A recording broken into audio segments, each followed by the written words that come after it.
इस मूवी के शुरू में हम देखते हैं कि एक आदमी अपने जिस्म पर टैटू बनवा रहा होता है और वो ओल्ड मैन उसे साथ साथ बताता है कि टैटू स्किन की नेचर को जाहिर करता है यानी शो करता है और 5 बड़ी ट्रेड्स को दिखाता है जैसे कि वॉरियर, आर्टिस्ट या फार्मर वगैरह। और अगर टैटू बनवाते हुए नीडल को स्किन के अंदर जाने में मुश्किल हो या आपको दर्द तो हो सकता है कि इसका ये मतलब है जो पाथ यानी रास्ता आपने चूज किया है वो आपको सूट ना करे और वो आपके लिए ठीक भी ना हो। वो सोल्डमैन को कहता है, ये तुम क्या कह रहे हो, तुमने मेरी इंसल्ट की है, मुझे ये कह के बेइज्जत किया है। इतने में ही एक और लड़का आता है और उसे कहता है कि बॉस आपका लेटर आया है। जब उसे खोलता है तो उस लेटर में से ब्लैक सैंड निकलती है यानी काली रेत। वो ओल्डमैन कहता है कि सालों पहले मैंने ऐसे एक आदमी को सेम एनवेलप खोलते देखा था और वो हंसे थे जैसे तुम लोग हंस रहे हो। वो शैडो से बाहर आया था और उनकी हंसी खून में डूब गई। उन्होंने पूछा, शैडो में से क्या बाहर आया था? और मैन ने कहा, मैं वो वर्ड नहीं बोल सकता। अब उस रात को उनका ब्लेड मेरी चेस्ट में लग गया था और अब मेरा हार्ट राइट साइड पर है। वो दोनों जब उस मार्क को देखते हैं तो कहते हैं कि ये तो निंजा की तरह दिख रहा है, क्या तुम निंजा बोलने के लिए घबरा रहे थे? वो उसका मजाक बनाते हैं कि अचानक से उनमें से एक का सर उसकी बॉडी से अलग हो जाता है और ये सब बहुत परेशान हो जाते हैं और अपनी गन्स रेडी कर लेते हैं, इधर उधर मूव करने लगते हैं कि उसके लिए अलर्ट रहे जो इनको मार रहा है। तभी वहाँ एक वायर आती है और एक आदमी की पाँव की गिर्द लिपट कर उसको ऊपर खींच लेती है और जब वो नीचे गिरता है तो उसके टुकड़े हो जाते हैं। सब साथी ये देख के गुस्सा हो जाते हैं और बिना सोचे समझे फायरिंग शुरू कर देते हैं। उधर स्नूकर क्लब के पास खड़े आदमी का भी जिस्म 2 हिस्सों में कट जाता है क्योंकि मरने वाले के पास बहुत तेज वेपन्स थे। इसी के साथ ही हम एक और आदमी को देखते हैं जिसके पाँव एक शार्प वायर से कट जाते हैं और वो मुंह के बल गिरता है। फायरिंग करने वाले एक आदमी की तरफ निंजा ब्लेड्स आते हैं जो सीधा उसको और उसके साथियों को जाके लगते हैं जिसकी वजह से उनका खून बहने लगता है और देखते ही देखते उन सबके टुकड़े टुकड़े हो जाते हैं। लेकिन उनमें से एक बच जाता है। वो कहता है, तुम जो कोई भी हो मैं तुम्हें ट्रिपल कीमत दूंगा, तुम किसके कहने पर ये सब कर रहे हो? तो वो बूढ़ा आदमी कहता है कि इस सब का कोई फायदा नहीं क्योंकि वो कोई इंसान नहीं बल्कि एक डीमन है। वो निंजा सामने आकर उस ओल्ड मैन को भी अपनी तलवार से वार करके मार डालता है, उसे भी मार देता है। असल में वो खुद एक निंजा होता है। इसके बाद हम एक हेडक्वार्टर का सीन देखते हैं जहाँ केस डिस्कस हो रहा था। एक फोरेंसिक रिसर्चर जिसका नाम मीका है बहुत सारी फाइल्स लेकर आती है जो कि एविडेंसेस होते हैं। वो एजेंट और मीका आपस में इस केस के बारे में बात कर रहे होते हैं कि एक लड़का कहता है कि मुझे कुछ मिला है और ये एक रिपोर्ट है। मेरा दूसरी कंट्री में एक दोस्त है जिसके बारे में मुझे पता था, उसको बहुत नॉलेज है और इस रिपोर्ट के बारे में भी मुझे उसी ने बताया है। उसके अकॉर्डिंग ये पॉसिबिलिटीज हैं कि बहुत सारे पॉलिटिकल मर्डर्स किसी पुराने नेटवर्क ने कराए हैं और हो सकता है कि इनके पीछे किसी नो क्लैंस का हाथ हो। अब वो लेडी पूछती है, एक दूसरी कंट्री में एक दोस्त है कि उसके साथ क्या हुआ था? वो कहता है, सेम वही जो मेरे साथ होगा अगर मैं तुम्हारे साथ रहा,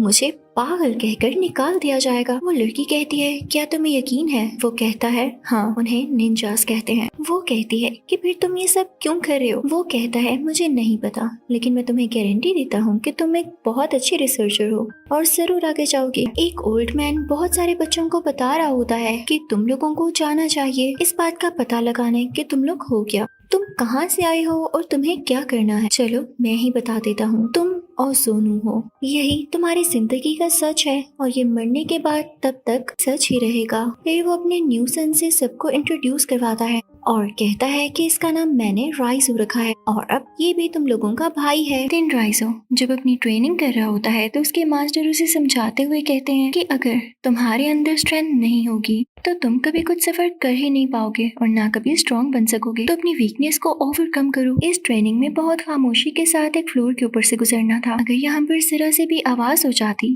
तो ये ट्रेनिंग बेकार रहती, लेकिन ये छोटा बच्चा यानी राइजो खामोशी से गुजर नहीं पाता और वहाँ पर आवाज हो जाती है। तो उसके मास्टर उसे सजा देने के लिए उसके दोनों पाँवों पर स्टिक मारते हैं, लेकिन ये बच्चा बहुत ब्रेव होता है। उस वक्त इसके पाँवों से खून निकल रहा होता, लेकिन फिर भी ये बच्चा अपनी ट्रेनिंग को पूरा कर लेता है। टाइम में हम इस लड़की को देखते हैं जो कि अपने वेपन्स के साथ ट्रेनिंग कर रहा होता है। यहाँ पर इसको एक पास्ट का टाइम याद आता है जब ये बहुत यंग हुआ करता था। यहाँ पर 2 लड़के आपस में लड़ रहे होते हैं क्योंकि ये निंजा ट्रेनिंग जो हो रही थी। मरने वाला लड़का जब नीचे गिरता है तो उसका मास्टर उसके पेट में हाथ डालकर उसका खून निकाल देता है। इससे वो काफी जख्मी हो जाता है। उसका मास्टर उस लड़के से कहता है कि यही असली पेन है, पेन को बर्दाश्त करना सीखो, तुम्हें हारना नहीं चाहिए था। उसे पनिशमेंट के तौर पर एक कमरे में बंद कर देता है ताकि वो जान सके कि पेन असल में होती क्या है। उसको खाना भी नहीं दिया जाता। अब राइजो एक छोटा सा बच्चा होने के बावजूद पहले से भी ज्यादा ट्रेनिंग करता है। यहाँ पर उसका पास्ट ही बताया जा रहा है। यहाँ पर वो एक बच्चे के साथ लड़ने लगता है, किसी ऐसे वेपन के साथ जो कि बहुत शार्प होता है। उसके साथ एक शार्प वायर भी लटक रही होती है। लेकिन इस फाइट की अलग बात ये थी कि दोनों बच्चे जब लड़ रहे थे तो इनकी आंखों पर पट्टी थी। फाइनली राइजो दूसरे लड़के के पांव पर अपनी वायर को फंसाकर उसे दूर उठाकर फेंकता है। इस तरह से राइजो ये लेवल यानी राउंड जीत जाता है। वो सब खाने की टेबल पर बैठे होते हैं। ओल्ड मैन उन बच्चों से कहता है कि बॉडी को हमारी मर्जी से चलना चाहिए, जैसे भूख और प्यास चलती है। यहाँ तक कि जो ब्लड हमारी वेन्स में है ये हमारी बॉडी की वीकनेस है और इन पर काबू पाओ। तुम्हें ऐसा करना आना चाहिए कि साथ साथ खुद पर भी काबू पाओ। यही एक ओज़ोनो की रियल पावर है और यही एक निंजा का रास्ता है। वो कहता है कि आज रात खाना खाओ और कल तुम सबको 2 गुना ज्यादा काम करना होगा। असल में वो छोटा बच्चा वही लड़का है जिसका नेम राइसो है और उसको वो सब याद आ रहा है। अगले सीन में वो रिसर्चर लेडी मीका उस आदमी की वाइफ के घर जाती है, यानी एजेंट की वाइफ के घर। मीका पूछती है कि क्या हुआ था। वो उसे बताती है कि 2 साल पहले एक मर्डर के बाद इस रिपोर्ट ने टेंशन दी। इसके बाद सब कुछ बहुत डिफरेंट हो चुका था। मेरे हस्बैंड ने और लोगों को हायर किया और सब लॉक्स भी चेंज करवा दिए। इवन हर जगह लॉक्स लगवा दिए गए थे, कैमरास भी लगवाए गए और एक दिन एक आदमी दरवाजे पर आया। उन दोनों ने मेरे हस्बैंड के स्टडी रूम में कुछ देर बातें की। वो यंग मैन तो चला गया। अब मेरा हस्बैंड एक सोल्जर था और रशिया इंटेलिजेंस का मेंबर भी था। उनको किसी का डर नहीं था। लेकिन जब मैं दरवाजे पर गई तो मैंने उनकी आंखों में एक डर देखा। लेकिन वो बड़ी हिम्मत से खड़े हुए और उन्होंने मुझे हिम्मत दी और मुझसे कहा कि वो मुझसे बहुत प्यार करते हैं और उन्होंने मुझसे ये भी कहा कि मुझे ये हमेशा याद रखना चाहिए। मीका ने उससे पूछा कि क्या आप जानती हैं उनमें क्या बात हुई। उसने कहा नहीं। फिर उसने पूछा कि वो कैसे मरा था। वो बताती है कि लाइट्स ऑफ हो गई थी। तुम पहली रिसर्चर हो जिसने मेरे हस्बैंड के बारे में पूछा और उनके केस को सीरियस लिया है। ये जानना अच्छा होगा कि वो किसी वजह के बगैर नहीं मरा। तो मीका कहती है यानी वाकई उनके मरने के पीछे कोई रीजन थी। अब वो उसे एक बॉक्स देती है और कहती है कि वो चाहता था कि ये आप देखें। मीका वो बॉक्स खोलती है तो उसमें कुछ फुटेजेस होते हैं। वो जब उनको प्ले करती है तो उसमें वही लड़का दिखाई देता है जिसका नाम राइजो है।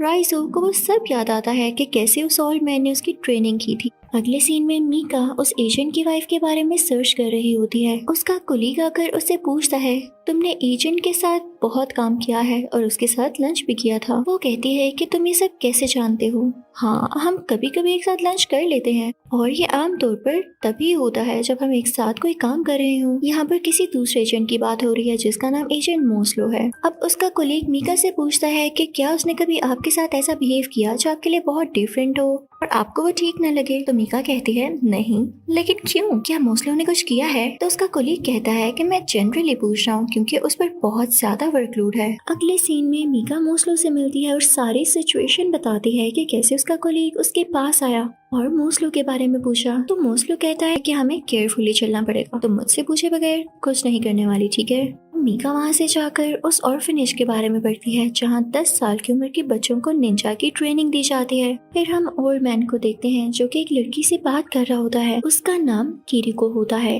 ओल्ड मैन उससे कहता है कि इसे इस ब्लेड से कट करो। वो ये नहीं करती तो वो ओल्ड मैन उसके फेस पर वो ब्लेड मार देता है और कहता है तुम रूल जानती थी। राइजो किरिको के पास आता है क्योंकि वो उसकी हेल्प करना चाहता था। रात का वक्त था और बारिश हो रही थी। किरिको भाग रही थी और राइजो भी उसके पीछे भागता है। वो उसे कहता है कि तुम ये सब क्यों कर रही हो, वो ओल्ड मैन तुम्हारा हार्ट निकाल लेगा। किरिको कहती है कि वो ऐसा नहीं कर सकता। वो उसे भी अपने साथ आने को कहती है लेकिन वो कहता है कि मेरी जिंदगी यही है। ये कहकर वो चली जाती है। अब कुछ देर बाद राइजो के हाथ में हम मीका की पिक्चर देखते हैं। इसके बाद हम देखते हैं कि वो एजेंट और मीका आपस में मिलते हैं। वो एजेंट मीका से कहता है कि तुम अपना बैग पैक करो और हॉलीडेज पर चली जाओ। साथ में वो उसे एक गन भी देता है और कहता है कि अनट्रेसेबल है और इसका कोई सीरियल नंबर भी नहीं है, तो ये तुम्हारे पास रखना सेफ है। अब मीका अपने ऑफिस जाती है तो वहाँ उस पर कुछ निंजास अटैक कर देते हैं। तो राइजो उसे बचाने आता है। वो उसको बताता है कि ये सब तुम्हें मार डालेंगे। इसके बाद हम देखते हैं कि वो दोनों कार में जा रहे होते हैं। तो मीका उससे पूछती है कि हम कहाँ जा रहे हैं। वो हमारा पीछा कर रहे हैं। राइजो कहता है कि मैं जानता हूँ वो हमारा पीछा कर रहे हैं। मीका कहती है कि मैं उन्हें देख नहीं सकती। वो कहता है वो हमें हमारी सेंट से ढूंढ लेंगे। वो खुद को राइजो से इंट्रोड्यूस कराती है। वो उसे कहती है कि अच्छा तो तुम एक ऑर्फन हो, राइट? मीका मुझसे पूछती है लेकिन तुमने मुझे क्यों बचाया? अब यहाँ पर राइजो को कुछ फ्लैशबैक आते हैं और उसे सब याद आता है जब ओल्ड मैन ने उस एक आदमी के बारे में कहा था जिसने गोल्ड वॉच पहनी हुई थी। राइजो उसे मार देता है और वो गोल्ड वॉच उस ओल्ड मैन को दे देता है। ओल्ड मैन उसे कहता है कि तुमने सच में प्रूव किया कि तुम ही मेरे असली बेटे हो। इसके बाद वो उसे किरिको को मारने का कहता है क्योंकि उसने ऑर्फनेज से भागने की कोशिश की थी और कहता है कि यही असूल है कि जो ऑर्फनेज से भागेगा उसे मार दिया जाएगा क्योंकि वो धोखेबाज होता है। लेकिन ये बात कुछ ठीक नहीं थी, इसलिए राइजो उस लड़की को नहीं मारता बल्कि उस ओल्ड मैन को मारता है। तो वो सब मिलकर उस पर हमला करते हैं और वो बिल्डिंग से पानी में गिर जाता है। राइजो ये सब मीका को बताता है। मीका कहती है क्या तुम मदद मांग रहे हो? वो कहता है नहीं, मुझे ओजुनो को ढूंढने में तुम्हारी हेल्प चाहिए।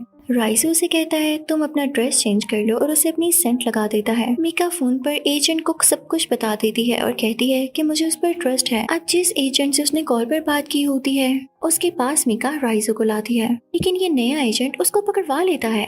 मीका उस एजेंट को समझाने की कोशिश करती है कि वो दुश्मन नहीं है। वो कहता है तुमने ही तो कहा था कि हमें इसे रोकना होगा।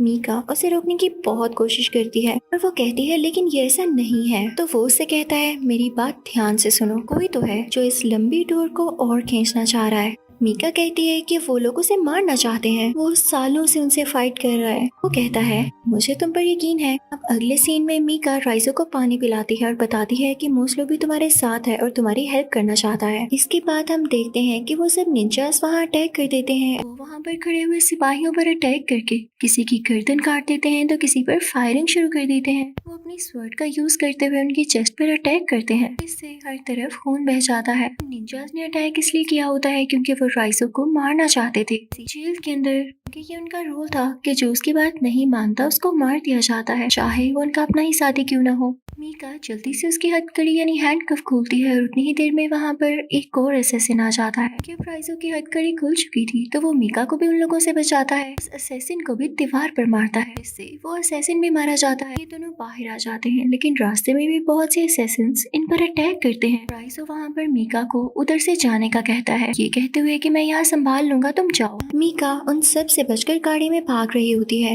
वहाँ पर एक बार फिर से बहुत जबरदस्त फाइट दिखाई जाती है जहाँ पर राइजो निंजा से लड़ता हुआ दिखाया जाता है। वो अपने वेपन्स का बहुत अच्छे तरीके से इस्तेमाल करते हुए सारे असैसिन्स को एक एक करके मारता जाता है क्योंकि राइजो वाकई एक बहुत अच्छा असैसिन था। वो निंजा राइजो को मारने ही वाला था कि मीका ने उसे कार से टक्कर मारते हुए राइजो को बचा लिया। अब राइजो बेहोश पड़ा होता है लेकिन मीका उसे कहती है कि मुझे पता है कि मेरे कहने से कोई फायदा तो नहीं होने वाला क्योंकि तुम होश में नहीं हो। मैं सिर्फ एक फोरेंसिक रिसर्चर हूँ। ये कहने का एक अच्छा तरीका है कि मैं एक लाइब्रेरियन हूँ। मैं अपनी तरफ से कुछ नहीं कर सकती कि तुम्हारी मदद कर पाऊँ। मैं बस अपनी जान बचाने के लिए तुम्हें थैंक्स बोलना चाहती थी। इसके बाद हम देखते हैं कि वो ऑफिसर्स उसे ट्रैक करके पकड़ने आते हैं तो वहाँ मीका उनसे कहती है 10 मिनट पहले वो उसे ले गए।